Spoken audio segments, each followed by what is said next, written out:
Ahoy, shipmates!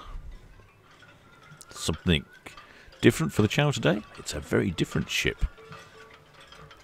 In fact, it's probably almost the size of a boat, I would guess. But anyway, it's the ST Challenge. And that's Steam Tug Challenge, which is very unusual. I don't think we've had any steam-powered vehicle. Actually, no, I've had the Flying Scotsman. Well, that's not a ship, it's a train. I am that good enough with my train spotting to realise the difference. But anyway, Steam Tug Challenge, built in 1931 up in Aberdeen.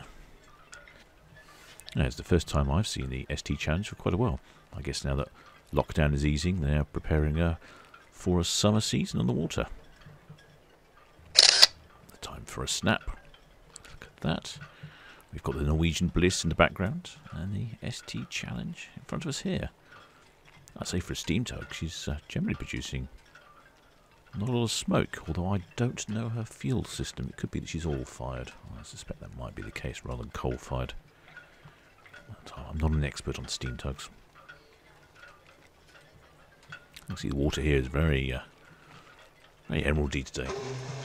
She's part of the National Historic Fleet, and the Challenge was the last steam tug to have worked on the Thames, best known for a role she played in Operation Dynamo, evacuating troops from the shores of Dunkirk in 1940. I know that she has a number of different events planned normally, so I'm not sure what's planned for this year. I think the timetable's still being collated, but you'll often see her going off for various different events, Cows Week and such like. Well, perhaps we'll get to do a full tour around the ST Challenge.